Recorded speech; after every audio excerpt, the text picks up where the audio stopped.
Congressional Townhall Talk Series are designed to give you, the viewer, an opportunity to engage with your local congressional representative, to pose questions and concerns you have, not just at the time of election, but throughout, at any time and during their service to us as a nation. Today, this is the third series. We are joined by the Honorable Sean Casten, the congressional representative for the sixth district here in Illinois. And we are, excuse me, this afternoon or this morning, our moderator will be Samarine Khan. Samarine Khan has a rich history of government service and civic engagement. She started her public service career during the administration of Governor Pat Quinn, where she served as a senior policy advisor to the governor and was instrumental in the formation of the Muslim Advisory Council. As many of you may know, the Muslim Advisory Council was one of the first created in our nation. Currently, Ms. Khan is serving as a grant administrator for probably the most critical agency for us today, the Illinois Department of Public Health. I now yield the platform to Samarine Khan.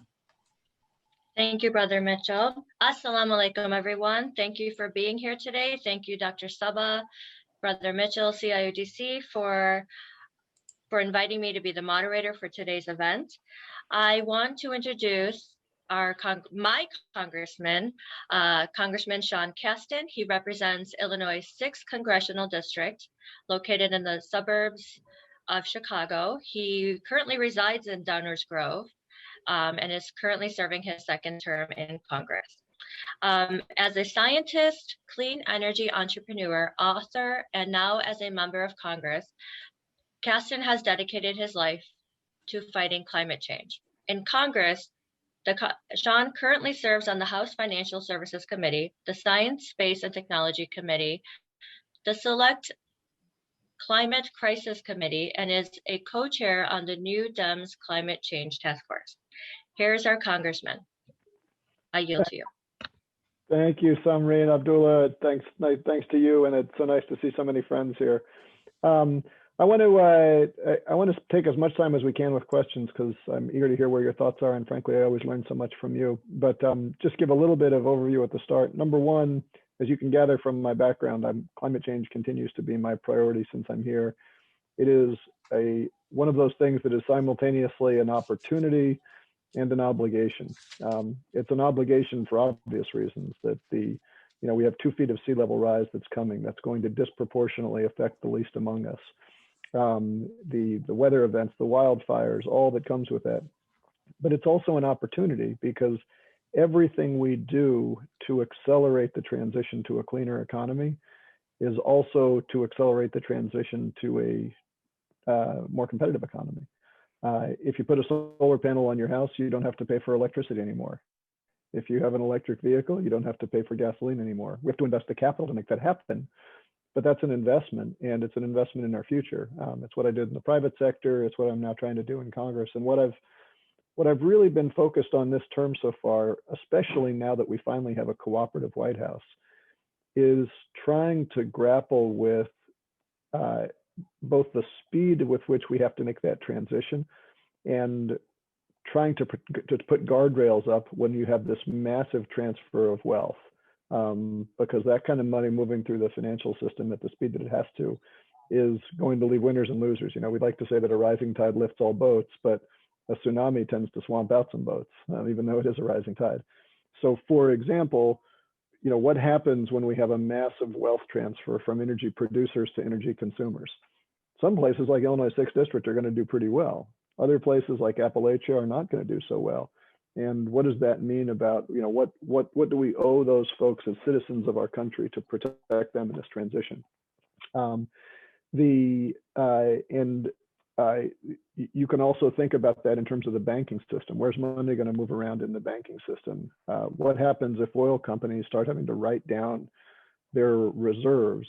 Are banks holding debt against those reserves? How do we work that through? And so we've been working with bills, including one I introduced last week, the Climate Risk Disclosure Act to require consistent reporting by companies of their climate risks, working in very close lockstep with the Treasury Department, all our banking regulators who are going to do that as well from the executive branch side, and trying to put that in order. And of course, in the meantime, introduced some carbon pricing bills and working through that. But it's in many ways, it feels like it's sort of the realization of the dream. We were pushing to do these things last term, and now we have a White House that wants to do them, and so we've got to make sure that we do them responsibly.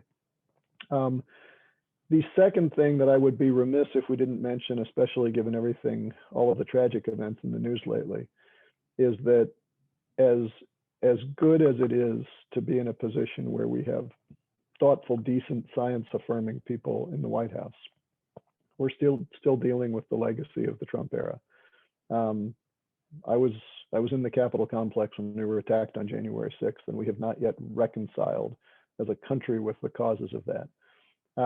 Now, those attacks were driven by this surge in racism and nativism, and while we are taking some steps to address that, we'll be voting on the No Ban Act as an example next week, which I'm proud to co-sponsor.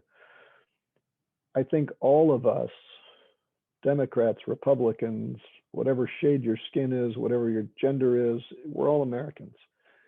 And I think we all have to reconcile with the fact that when our country has been attacked from without, we know what the playbook is. We knew what the playbook was after Pearl Harbor. We knew what the playbook was after 9/11. We reminded ourselves of what united us and came together as a country. We don't have that playbook when we're attacked from within. What happened on January 6th was essentially the last time that happened was Fort Sumter.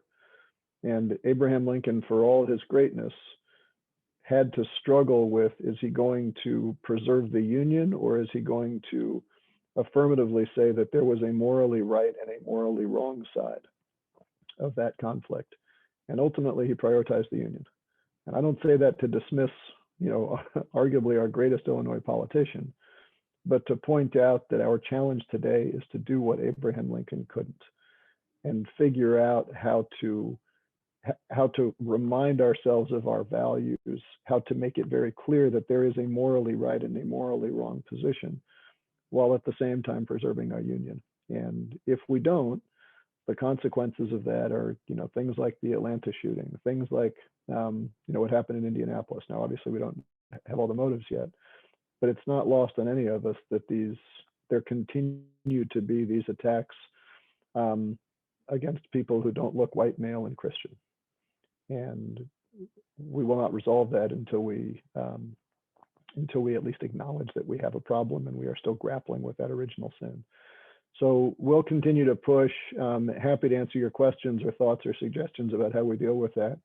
And again, I'm grateful for your support, encouraged by what we can do this term, really looking forward to building out the infrastructure package that in many ways addresses all of these issues of climate change, of equity, of making sure that everybody has a helping hand. But do not understate the challenge of what we have to do. So thank you, and I look forward to your questions. Okay, Congressman, I have a question. We're kind of going off of what we were just talking about, the racial and ethnic hate. It's as you mentioned, is another issue that continues to grip our nation.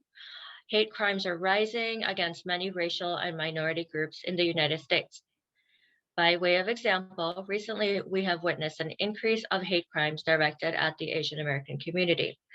The House recently introduced the No Hate Act, and the bill is inspired by the 2017 murder of Khalid Jabara in Charlottesville, and it's bipartisan support, as you mentioned. What can we do as members in your district to identify and to prevent hate crimes in our community? I think all of us have an obligation to stand up and speak out. And frankly, especially people who don't look like the victims. When we, after the George Floyd murder, we were having this conversation, and one of my colleagues who looked more like me said, what is the best way for us to comport ourselves? And Karen Bass, who's the head of the CBC, she said, the Congressional Black Caucus, she said, just get up and stand up, because I'm tired of carrying all the water on this issue. And that's, you know, that's fair. And I think we all have an obligation to do that. I do just want to raise a thornier issue, and I'm sure there's some good lawyers here who have thoughts on this. When people who don't look like us and are not from America use violence as non-state actors to achieve political ends, we call it terrorism. And we use all the tools, all the anti-terrorist tools that we have to do that. When people commit acts of violence as non-state actors in order to achieve political ends, and they're American citizens who look like me, we call it a hate crime. And that's a different suite of tools. But if we simply say that that definition of terrorism is a non-state actor using violence or threatened violence to achieve political ends, and we need to apply the full tools of domestic terrorism against those groups, then we're left saying there is one massive terrorist organization in the United States and everything else pales in comparison. And that's the KKK and everything that descended from them. And actually confronting that and using the powers of our anti-terrorism statutes to go after those groups raises some really, really tricky civil liberties issues that a lot of my friends in the civil liberties community are tough to do. Are we going to track? Are we going to monitor? Are we going to do FISA warrants of our own citizens? And I don't have a good answer to that. But if we only treat them as hate crimes, then we are left essentially giving prosecutors the discretion to threaten greater crimes on people based on motive, right? And that's a power that's really easy for prosecutors to abuse. I'm not saying they have, but I think we're still grappling with that question of how do we address terrorism when it doesn't come from someone who's an outsider? And I'd welcome if any of you have thoughts, I'd love to hear it. But I think we need to at least elevate that conversation to see if we can find an answer. Right, I agree. I mean, we need to start properly identifying these. Brother Mitchell, do you have any thoughts on that or something to say? I'm your take and perspective of the question is timely, and it does, because particularly as it relates to African Americans, when you look at this situation, it's as a hate crime. But as you've really laid out an argument I've heard before, it's why is this not considered as domestic terrorism? Why don't we treat it as domestic terrorism? And those are some issues that need to be continued to flesh out. I don't have an answer. I just have a position.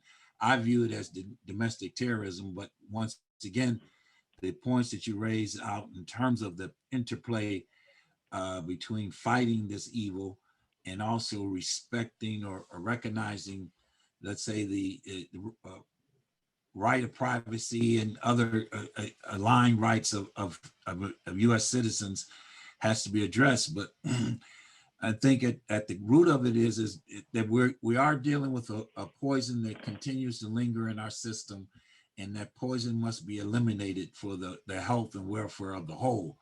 That at least shares with you my position and direction, and how best to address that. I think that needs further discussion, that I really can't offer more than that at this moment.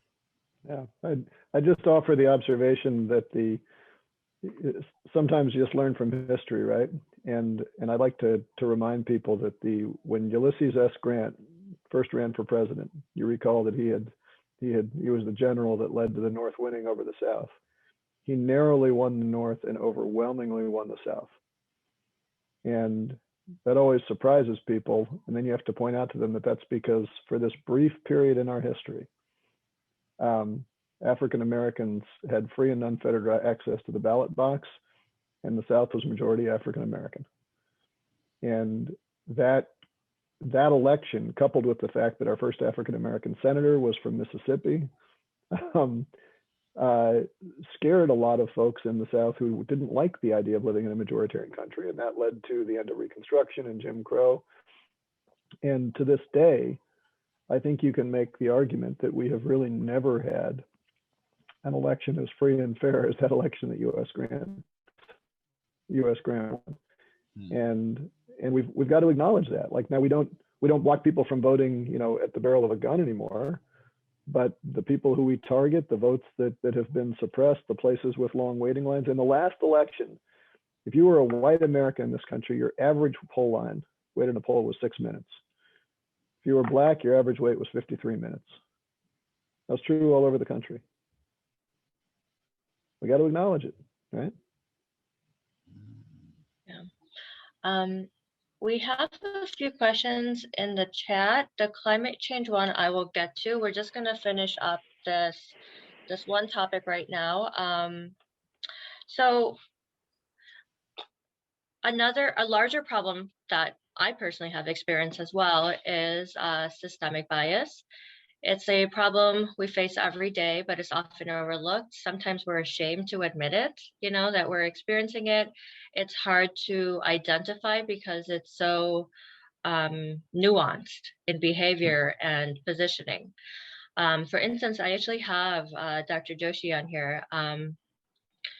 So he's a physician, and in his research regarding WebMD, an online medical reference and referral service, an Asian American physician has found multiple minority professionals who have either been deleted or whose applications to the service have been ignored.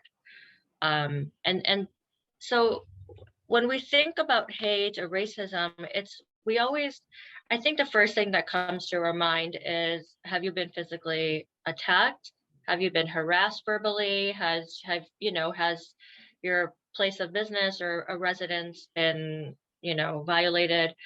But there's a huge underlying, you know, indirect racism that we experience. And talking about it, I keep saying we're ashamed to sometimes because it's embarrassing. It's like, oh, I'm an attorney. Why am I experiencing this? I shouldn't be, because of my name or my gender or my race. What are your thoughts on how we as a community should speak about this and encourage people on our panel and in our audience to really talk about this, and how can this be addressed? And you all just keep asking easy questions. That's not that easy for me. It's emotional. I mean, this is the long narrative of American history, right? And I think we can. What was it that Barack Obama said? He said, you know, the arc of history does bend towards justice, but it's got some pretty serious kinks in it from time to time. And I think we just all have an obligation to be vigilant. I guess let me just give you some. I don't want to be Pollyannish, but let me give you some hope. After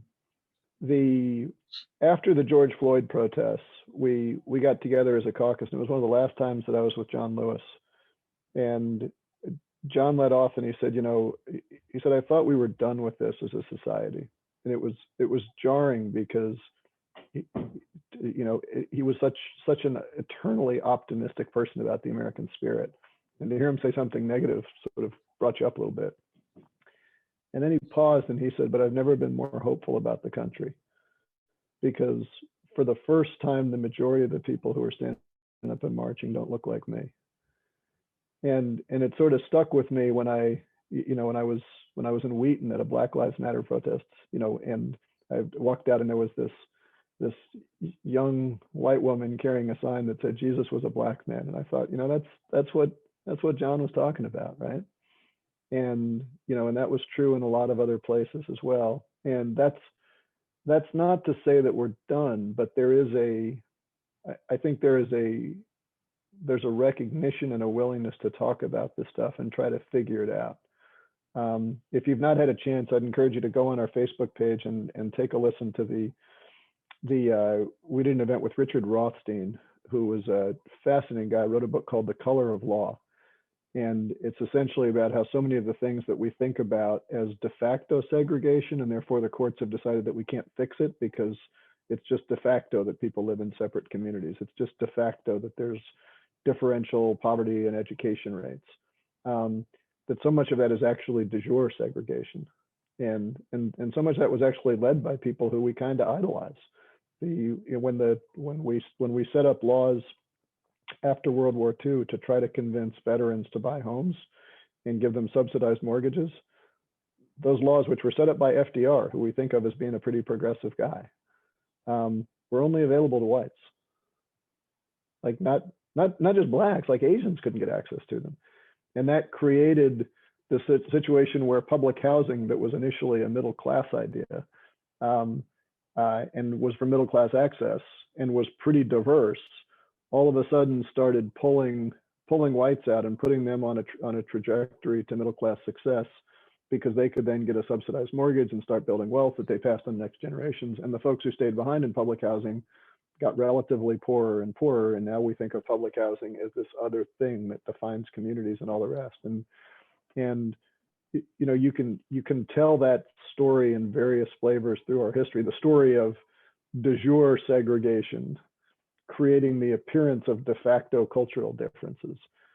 You know, you can tell that through the history of the Chinatowns in this country, right? Where we had Asian exclusion rules. You can tell that through the story of Native Americans. You can tell that through a lot of stories, right? And it's a fascinating, read his book, The Color of Law, check out the Facebook Live, because I learned a ton from it. But I come back, take some hope in the fact that people are talking about it now. And that doesn't mean we're solving it, but it's the first step. Right. Thank you. And this is more of an FYI, and is currently in Naperville, a mosque is being planned to be built on 248th Street. There have been public comments on Naperville's Planning and Zoning Commission website, and the statements were advancing Islamophobia offered in opposition to the planned mosque. Are you aware of this situation? And I'm not. Let us know. That sounds like the part of Naperville that's out of my district, which is no excuse. But let us know and come up to speed on it. Okay, definitely. Sister Susan Akras, she is a board member of CIOGC and founder of the Syrian Community Network. Sister Suzanne, you have a question for the Congressman? Yes, thank you so much. Good morning, everyone, and Assalamu alaikum, and hi, Congressman Casten. I'm happy to have this opportunity to ask you this question. President Biden was campaigning to be president. He pledged to resettle 125,000 refugees from various conflicts all over the world and to build up the infrastructure that the Trump administration had basically destroyed, whether it's the US receiving infrastructure or the overseas vetting process and those types of processes that happen. And in February, after many of us who advocated and worked and phone banked and rallied and encouraged community members to go out and vote and things like that, we're very hopeful and optimistic. We are a community of immigrants and refugees. We have people, the Muslim community in Chicago that comes from Syria, Iraq, Somalia, Palestine, the various African nations. We have a huge Rohingya refugee community, Syrian refugee community. So some of us are past immigrants and some are newcomers, like the refugee community. But in February, Secretary Blinken announced that, in fact, this fiscal year we'll only be able to resettle 62,000 refugees, and which was fine because we understand that there has been much destruction to the infrastructure that brings in the refugees to the United States. But however, this past Friday or 2 days ago, there was a New York Times article saying that the Biden administration announced that they will keep the historic low numbers that Trump had announced in October of 15,000 for the rest of this fiscal year, which ends in September 30th, 2021. Many of us were extremely disappointed, angry.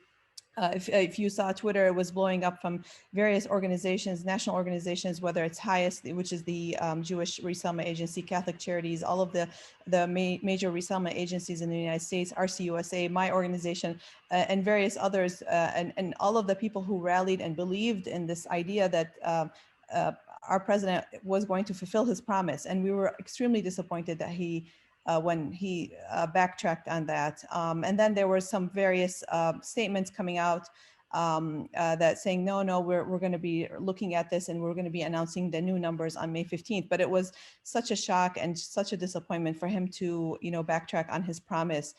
Even Senator Durbin tweeted against it. So, if you look at his Twitter, oh no, say so. It isn't so, President Joe. This is not right. And even Congresswoman Shannon Chakowski tweeted and released a statement, about this. So as someone who is of Syrian origin, as someone who leads a refugee organization, as someone who belongs to the greater Chicago fabric of, Muslim Americans and Arab Americans, and given that many of the refugees that come to the United States are mainly Muslim, and because of the conflicts that have been happening in Syria, Iraq, Somalia, in the Rohingya community, and many who live in the 6th district, in your district, why is it that you did not release a statement? I was looking at right now on your Twitter, like, why didn't you release a statement? And also, especially that I spoke to you about this 2 weeks ago, that there have been many cancellation in flights. Imagine yourself as a father trying to get on a flight, and you've been living in this horrible camp, and now you have this opportunity for your children to go to school, and then all of a sudden your flight is canceled. There have been over 70 flights that have been canceled in the last 2 months. I want to see more proactive responses from our congressmen, whether it's Senator Durbin, Congressman Jan Schakowsky, from you, and then also holding the president to his promise. We cannot let him go back, because all of the people, the naysayers who are laughing at us because we supported, President Biden, and who thought, oh, President Trump is a way better president, now are telling us, see, he didn't even fulfill his promise. You couldn't even fulfill your promise to us. So I want to know, like, how is it that you and the rest of the Democrats and some, Republicans who do support the refugee program, by the way, because the refugee program has been around since 1980 and it has bipartisan support. What can you do to make sure that President Biden keeps to his promise, not destroy the program even further? The more delays we have, the more destruction, the more despair that we will see in the refugee program. There have been over 70,000 people who have been vetted and ready to come. All they have to do is just take a flight and be here. And there are so many organizations ready, so many advocates, so many church groups, mosques, synagogues. This is an issue that's very, very important to our community as a Muslim community, because many of us are kind of like refugees. Many of us come from either the various conflicts, whether they're Rohingya, they're Syrian, they're Iraqi. There are people from Kashmir who can never go back to Kashmir because of what's going on right now. So we're kind of, even though some of us are immigrants, but we are kind of like refugees when we can't go back to the place of our birth. So I want to know what can you do to hold the president accountable, to make sure that he keeps his promise? Otherwise, this will be such a blow for all of us who work so hard, leading up to the election. It's 12 o'clock. Thank you, Sister Suzanne. So, Congressman, we'll have however you want to answer that. It's a long series of questions, so yeah, it's an important issue. Well, but it's very, very disappointing. Yeah, no, I'll be pretty brief. Number one, I was pleased to see that I think on NPR yesterday they reported that a lot of that pressure has worked, and Biden is stepping back a little bit. I'll be totally honest. I have no pure beautiful answer on why we didn't release a statement, other than that there's been an awful lot in the news lately, and sometimes you miss a thing to chime in on one issue because you're chiming in on something else. And that's not an excuse, it's just a practical reality, and I apologize. But you know that we've been actively supportive of these issues of lifting the refugee caps. As I've said to you many times, Suzanne, that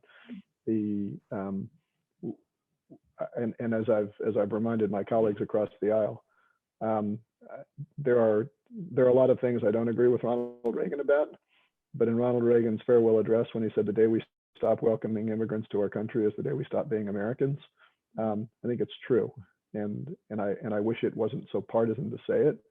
I suspect, I don't want to put words in the president's mouth, but I suspect that a part of the tension that they're feeling right now is this is a president who's got very high favorability ratings. He's got the opportunity to push a lot of his agenda forward, and the one place where his opponents are gaining traction is on immigration.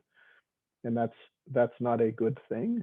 Like, I'm not proud of that, but I suspect that there's some of the calculus of how do we get all the things we want to get done and not make this a conversation about that, which is not an excuse for the people who are held up and waiting, dozens of years in refugee camps. But like I said, being sensitive to that. But I certainly appreciate your consistent advocacy for this and making noise, and take it from the way they rolled back yesterday. That noise worked. Thank you, Congressman. We have Dr. Rohani Nayan, who is the Chief Executive Officer at the Chicago Muslims Green Team, and she has a question for you. Okay, and I think I need to make this close to the end because I have a taxi coming in 30 minutes and I still have to go pack a bag. Okay, we have her, and then we have one more question, and then we'll have one from the audience. Okay. We'll go fast. Okay. Good. Assalamu alaikum and good morning. Thank you very much, Congressman, for your time. And I'm from the Chicago Muslim Green Team that connects Chicago Muslim and the greater community to issues of environmental justice and to spread awareness about eco-friendly lifestyle based on Islamic ethics. And we focus on the areas of water, food, waste management. And I have 3 questions for you, but I'm going to ask only one so that you can answer quickly. My question is, will you be co-sponsoring the bill Break Free from Plastic Pollution Act of 2020? Because when I went to the website, I didn't see your name on this bill. So I personally, and especially many other Muslims, would like to see that this bill pass soon. Okay, I'm not familiar with the bill, but we will take a note and have a look and circle back with you. Yes, please do. We have to take care of our environment. Okay. Thank you very much. Thank you. Okay, so I have a question, a public health perspective dealing with the pandemic, and it's about reopening schools and the American Rescue Plan. The U.S. Department of Health and Human Services has issued $10 billion to states to help implement coronavirus surveillance testing in K-12 schools. Currently, and the Biden administration has been, as you know, has been encouraging routine surveillance in schools, and now they've had a very large budget for states to utilize. I have a 4-year-old who's in preschool, and he's high risk. So this is also why it's important to me, and just the safety of the pandemic and seeing how hospital cases are rising. The CDC is releasing new guidelines on schools reopening and testing surveillance protocols. Currently, there are multiple school districts in Illinois who have not updated their COVID mitigation contact tracing protocol. Only if a student is within 3 feet of an infected person in school for 15 minutes or more, only that student will be required to quarantine. No other student family in that classroom is notified of the positive case. And it kind of sounds a little hush-hush to me, so it's concerning. My question is, you visited Downers Grove South and Barrington schools about safely reopening their schools and federal funding. What were the common themes in terms of good practices as both of these schools, and what can be done to encourage districts to offer the federally granted dollars for routine testing? So big, long question. What was interesting at both schools was that they said that that they had no real ability to get back to fully in person until the CDC guidance dropped to 3 feet, because there just wasn't enough physical space to accommodate that. And that was it was very specific to the geography of those buildings. So, for any given set of guidelines, the physical space of a school, the resources of the school, all of those sort of conspire that I think there's a real danger in anybody saying the federal government should tell schools to reopen subject to X, right? Because there's a lot of nuance in the abilities.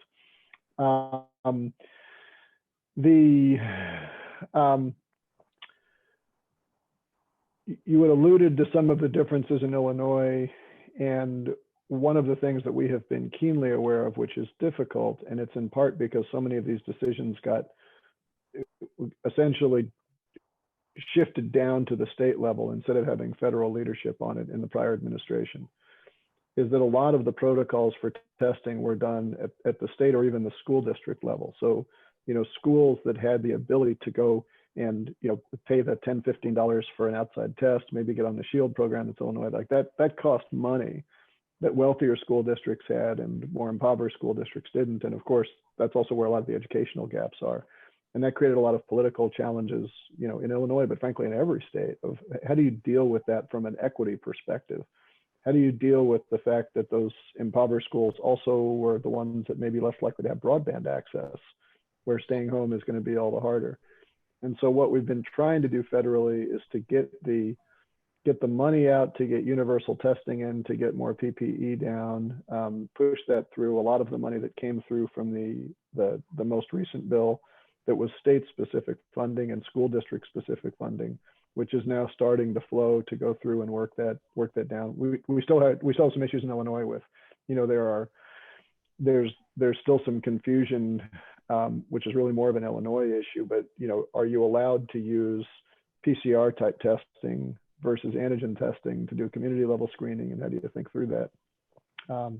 And I'm not saying we got everything perfect, but we keep pushing through it. I do, just before leaving the topic, want to just make a little bit of a prediction that might get me in trouble. We are making such good progress on vaccine distribution, which is great, and isn't that a relief to be able to say that now? That I think you're starting to see this nationally, where we're starting to hit a wall in some regions where the supply exceeds demand. And I think that's frustrating to see that there still is this anti-vax community out there. But on the other hand, like, let's be honest, like, you know, I think only 50% of people take the flu vaccine every year, and that vaccine is only 50% effective. So having a vaccine that's 95% effective, that, you know, has maybe 30% of the people not taking it, that's pretty good, right? I'd like to be better, but it's pretty good. My prediction is that I think in the next few months,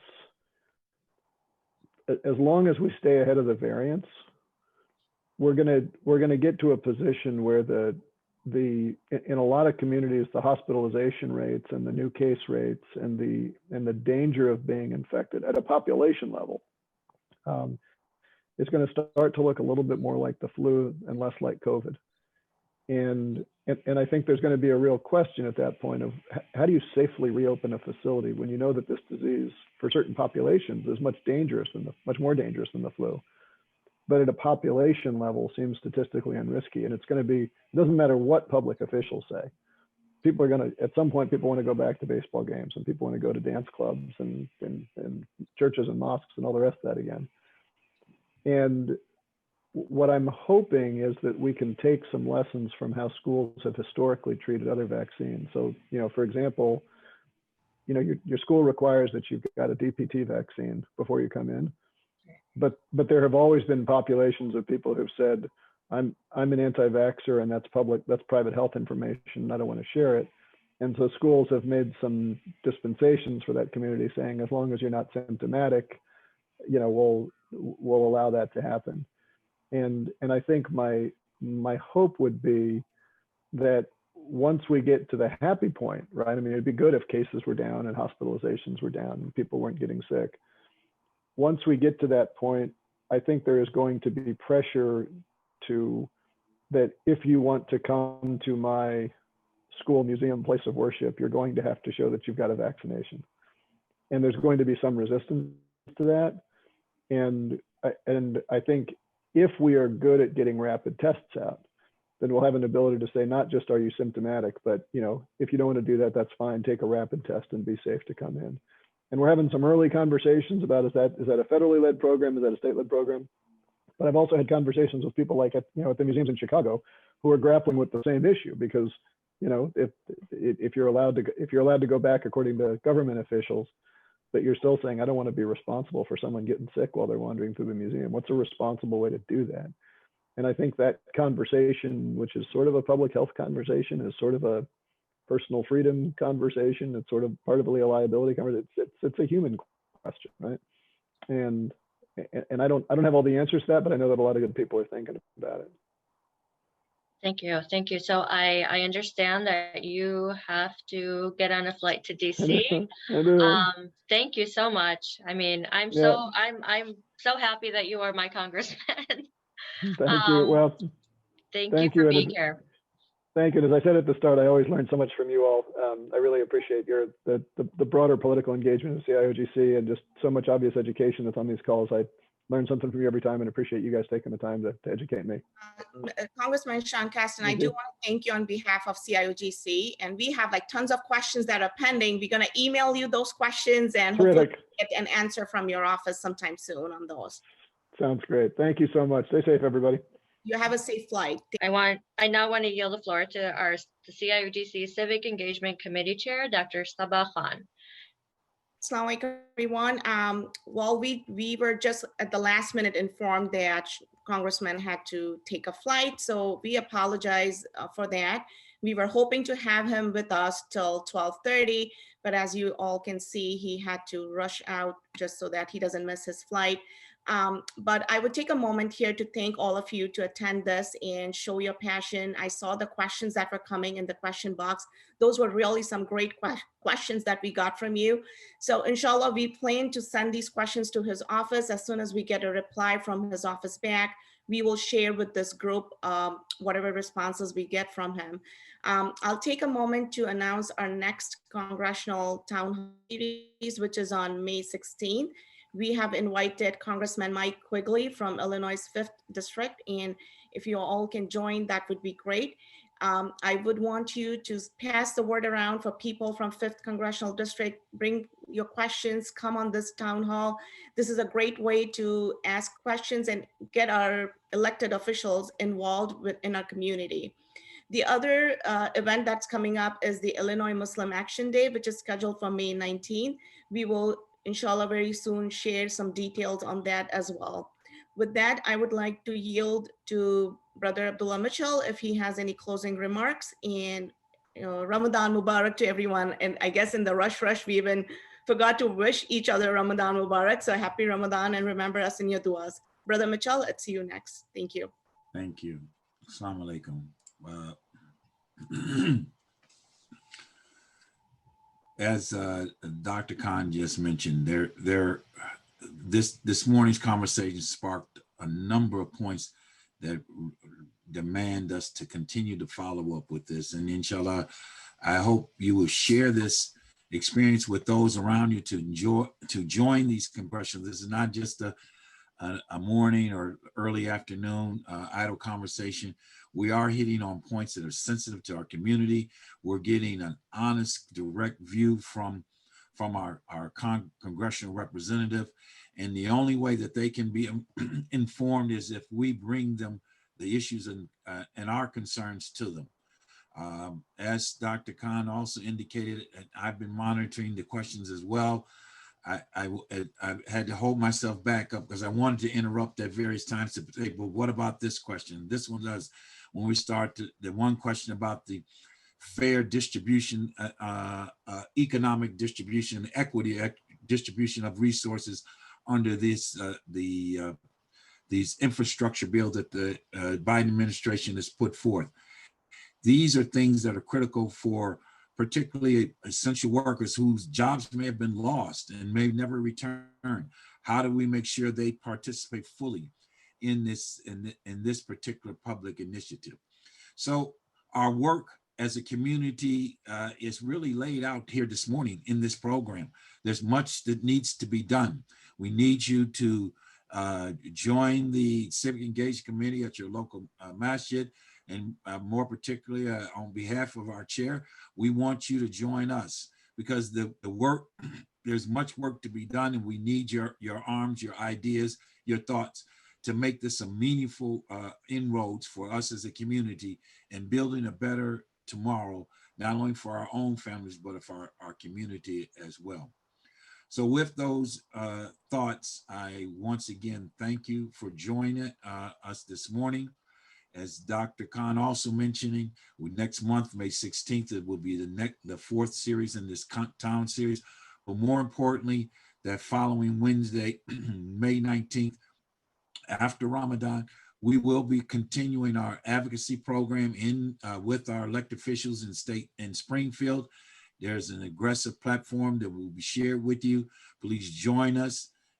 Reach out to us at info@ciogc.com. Once again, info, INFO at CIOGC.com, .org, .org, and we will share with you not only the agenda, but ways that you can join in this effort to make our advocacy even more successful, notwithstanding the pandemic.